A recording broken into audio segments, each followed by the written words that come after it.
This is called hyperbaric oxygen therapy. So hyperbaric oxygen therapy మీరు గూగుల్లో search చేస్తే హెచ్బిఓటి అని వస్తుంది. ఇది యూజువల్ గా అయితే ఫారెన్ లో చాలా ఫేమస్, మన ఇండియా కంటే కూడా అబ్రాడ్ లో చాలా ఫేమస్. ఎందుకు ఫేమస్ అంటే మైకల్ జాక్సన్ దగ్గర నుంచి మీరు చూసుకుంటే those are working on longevity for better life, వాళ్ళు హైపర్బారిక్ ఎక్కువ వాడతారు. In the sense celebrities, Hollywood Bollywood celebrities ఎవరైనా సరే they know about this chamber, they have taken treatment sessions in this channel. 2 రోజులు యంగ్ ఉండేలాగా సహాయపడుతుంది. This is age reversal.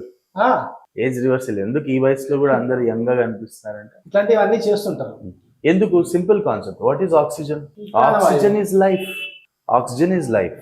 Okay, so oxygen life అన్నప్పుడు ఆ ఆక్సిజన్ మన ప్రతి ఒక్క సెల్ లోపలికి వెళ్ళాలి. There are more than 1 billion cells in the body and every cell is surviving because of oxygen.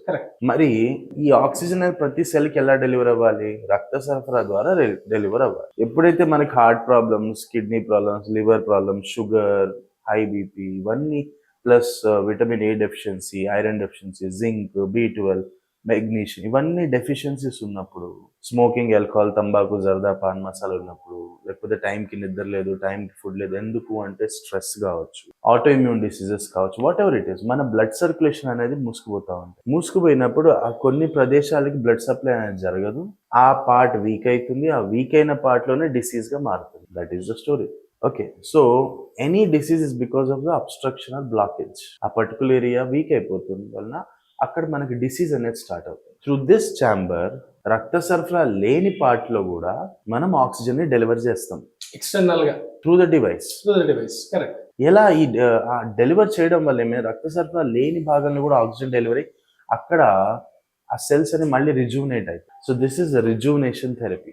So అలా జరగడం వల్ల ఏమైతుంది? ఇప్పుడు అడగచ్చు, సరే మీరు కాసేపు ఆక్సిజన్ ఇచ్చారు, ఓకే, సెల్స్ లో ఆక్సిజన్ డెలివరీ అయింది, ఓకే, దానివల్ల వచ్చే బెనిఫిట్ ఏంటి అంటే ఎక్కడైతే ఆక్సిజన్ ఉంటుందో అక్కడ లైఫ్ ఉంటుంది, ఎక్కడైతే ఆక్సిజన్ ఉంటుందో అక్కడ కొత్త రక్త నరాలు తయారైతాయి, ఎక్కడైతే ఆక్సిజన్ ఉంటుందో అక్కడ కొల్లాజన్ ఫార్మేషన్స్ జరుగుతాయి, ఎక్కడైతే ఆక్సిజన్ ఉంటుందో అక్కడ ఫంగస్, బ్యాక్టీరియా, వైరస్ అనేది గ్రో కాదు. సో ఒక కాలు కొట్టేయకుండా ఎలా కాపాడుతామంటే ఇది పద్ధతి. ఒక కాలు కొట్టేసే పరిస్థితి ఎందుకు వస్తుంది? రక్త సరఫరా లేక, ఆ భాగానికి ఆక్సిజన్ జరగక, అక్కడ బాగా గాయం మానట్లేదని కాలు కొట్టేస్తున్నారు. ఈ మెషిన్ ద్వారా రక్త సరఫరా లేని భాగానికి కూడా ఆక్సిజన్ అందించి దాన్ని చనిపోకుండా కాపాడుతున్నాం. So we are preventing gangrenes. The hash no amputation అనే దానికి మెయిన్ డివైస్ ఇది, ఆక్సిజన్ డెలివరీ సిస్టమ్. సో నాకు ఒక విషయం అర్థమైంది ఏంటంటే ఆరోగ్యం, అందం రెండింటికి ఇది గట్టిగా పనిచేస్తుంది.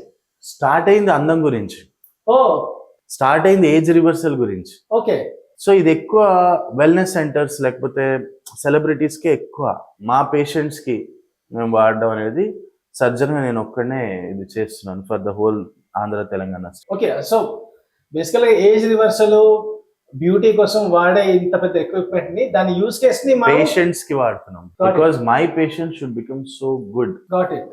అండ్ జనరల్ గా కాస్మెటిక్ ఎక్విప్మెంట్ హై కాస్ట్ కాబట్టి వేరే హాస్పిటల్స్ దీన్ని వాడదు. కానీ ఇది వాడడం వల్ల కొట్టేసే కాళ్ళు మళ్ళీ సెట్ అవ్వడం, మానని గాయాలు మానిపోవడం అనేది జరుగుతుంది. కాబట్టి మా పేషెంట్స్ కి బ్లేడ్ పెట్టి కోసి ఆ గాయానికి సర్జరీలు చేసి దాన్ని ఇంకా పాడు చేసే, బ్లేడ్ పెట్టకుండా నయం చేసేది ఈ device. So he is my hyperbaric oxygen therapy. Hi.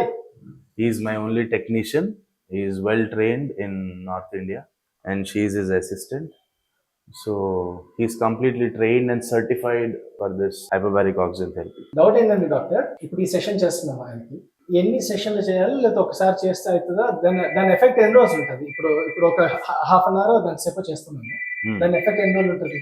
So ideally ఎలా ఉంటుందంటే మినిమం 10 to 15 సెషన్స్ కావాలి ఎవ్రీ డే. ఎంతసేపు ఇస్తామంటే 60 minutes to 90 minutes ఇస్తాం. సో ఎవ్రీ డే మనకి 60 minutes to 90 minutes సెషన్ ఉంటుంది based on the condition.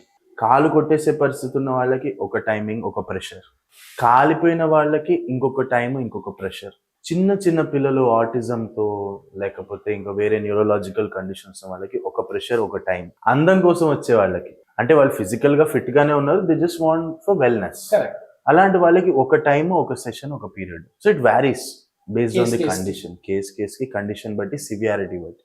That is idea. So ఎప్పుడైతే 1.5 hours oxygen నీ బాడీలోకి వెళ్తుందో, ప్రెషర్తో ఆక్సిజన్ నీ బాడీలోకి డెలివర్ అవుతుందో, రక్త సరఫరా లేని భాగంలో కూడా ఆక్సిజన్ వెళ్తుంది. That is the concept. ఆ వెళ్ళినది 9 hours దాకా అక్కడ ఉంటున్నాం. బ్లడ్ సప్లై లేని ప్లేస్ లో ఆక్సిజన్ ఎలా డెలివరీ అవుతుందంటే త్రూ ద ప్లాజ్మా. ఇప్పుడు కట్ చేస్తే నీరు వస్తుంది కదా, ఇప్పుడు రక్తం లేని ప్లేస్ లో కట్ చేసాం అనుకో నీరు వస్తుంది, ఆ నీరే ప్లాజ్మా. ఆ ప్లాజ్మాలో ఈ ఆక్సిజన్ డెలివరీ అవుతుంది, అక్కడ స్టే చేస్తుంది 9 hours వరకు. అందుకే యూజువల్ గా మా పేషెంట్స్ అందరూ are very sick no, we ask them to come for the evening sessions.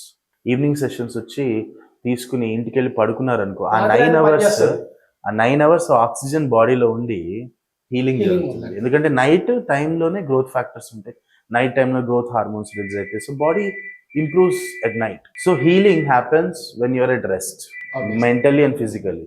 So అట్లా కొన్ని సెషన్స్ చేసిన తర్వాత ఏమవుతుందంటే అక్కడున్న వాపంతా తగ్గిపోవడం, లోపల నుంచే ఆక్సిజన్ సప్లై అవుతుంది, లోపల నుంచి ఇన్ఫెక్షన్స్ కంట్రోల్ అయిపోవడం, బ్లేడ్ పెట్టి కోసి దాన్ని పెద్ద గాయంగా మార్చే బదులు ఈ విధంగా లోపల నుంచి హీల్ చేస్తాం. ఇంటర్నల్ హీలింగ్ జరిగితేనే ఎక్స్టర్నల్ గా హీలింగ్ వస్తుంది, కానీ ఇంటర్నల్ హీలింగ్ జరగనప్పుడు ఎక్స్టర్నల్ హీలింగ్ ఎక్స్పెక్ట్ చేయకూడదు. అది కాదు కాబట్టి కొట్టేస్తున్నారు, బ్లేడ్ పెట్టి కొట్టేస్తున్నారు. So in this way internal healing we are doing. High pressure లో ఆక్సిజన్ ని పంపిస్తున్నారా మనుషులకి, number 1. Number 2, concentration of oxygen కూడా ఎక్కువ ఉంది దాని లోపల ఛాంబర్ లో. ఆబ్వియస్లీ 100% ఆక్సిజన్ ఉంటుంది ఈ ఛాంబర్ లో. ఈ ఛాంబర్ లో వేరే గాలి అనేది ఉండదు, ఆక్సిజన్ తప్ప. ఫర్ ఎగ్జాంపుల్ ఏం జరుగుతుందంటే, ఇప్పుడు మనం అందరం ఈ రూమ్ లో ఎందుకున్నాం, ఒక ప్రెషర్ ఉంది, ఒక ఎయిర్ ప్రెషర్ ఉంది, అంత కొంత ఎయిర్ ప్రెషర్ ప్రకారంగా suppose the normal air pressure where we are here now is 760 millimeters of mercury pressure, standard pressure.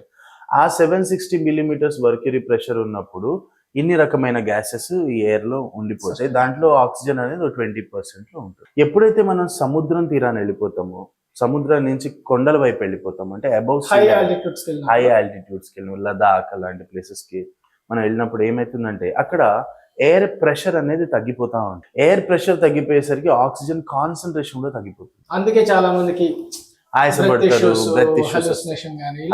Oxygen కాన్సన్ ఎంత పడి 5-6% పడిపోతుంది. Got it. Now what happens when you go submarine, deep sea diving. ఇది కూడా submarine లాగే ఉంది machine ఇది. So deep sea అదే concept అదే.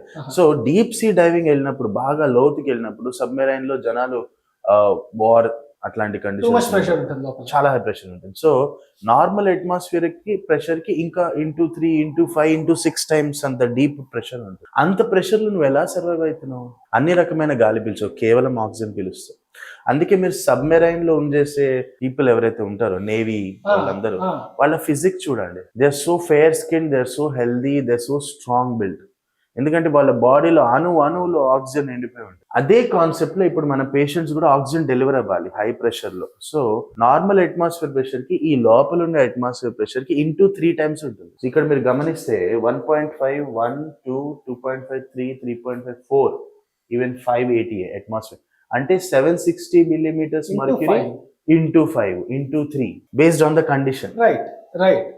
అంత హై ప్రెషర్ లో అక్కడ ఆక్సిజన్ ఎంత 100% ఆక్సిజన్. సో ఆ 1 hour ఒక సబ్మెరైన్ లో ఉన్నట్టు ఉంటుంది. మరి లోపల మనకి ఏమైనా తెలుస్తుందా అంటే, పేషెంట్ చూడండి హ్యాపీగా పడుకున్నాడు, టీవీ చూస్తున్నాడు, రిలాక్స్ గా అయ్యి మాట్లాడుతున్నాడు. కదే చూస్తున్నా. ఇది గైస్ ఇక్కడ అసలు ఈ ట్రీట్మెంట్ మామూలు, ఇక్కడ ఒక ఫోన్ ఉంది. ఈ ఫోన్ లో ఇక్కడ ఉన్న టెక్నీషియన్, డాక్టర్ లోపల ఉన్న పేషెంట్ తో మాట్లాడుతుంటారు. సునాయ్ గారా, जो मैं बोल रहा हूँ सुनाई दे रहा आपको? Okay super. ఇట్లా మాడతారు అన్నమాట డాక్టర్ గాని, ఇక్కడ ఉన్న టెక్నీషియన్ గాని. ఈ ఫోన్ లో మాడితే లోపల ఆయనతో మాట్లాడచ్చు అనమాట. ఆయన ఏదైనా చెప్తే మనకి ఇక్కడ వినిపిస్తుంది. ఒకవేళ ఆయనకి ఏదైనా మంచిగా అనిపించకపోయినా, లేకపోతే ఒకసారి బయటికి రావాలన్నా, ఏమైనా ఉన్నా ఇక్కడ డాక్టర్ తో మాడతారు అన్నమాట. ఇది ఫోన్. ఇవన్నీ సబ్మెరైన్ లో ఉన్న కంట్రోల్స్ లాగే ఉన్నాయి. అన్నిటికంటే ఇంపార్టెంట్, ఇందాక నేను వచ్చినప్పుడు ఇక్కడ బెండప్పర ఆర్ఎంపి సినిమా ఆడుతుంది టీవీ. ఇక్కడ ఒక టీవీ కూడా ఉన్నది. సో ఆ లోపల కూర్చొని లోపల సౌండ్ సిస్టమ్ కూడా ఉంటుంది అనమాట. సో గంట సేపు ఉండాలంటే మరి ఈధర్ నిద్ర అవ్వాలా లేకపోతే ఏదైనా చేయాలి కదా. సో అట్లా టీవీ వచ్చిందండి డాక్టర్.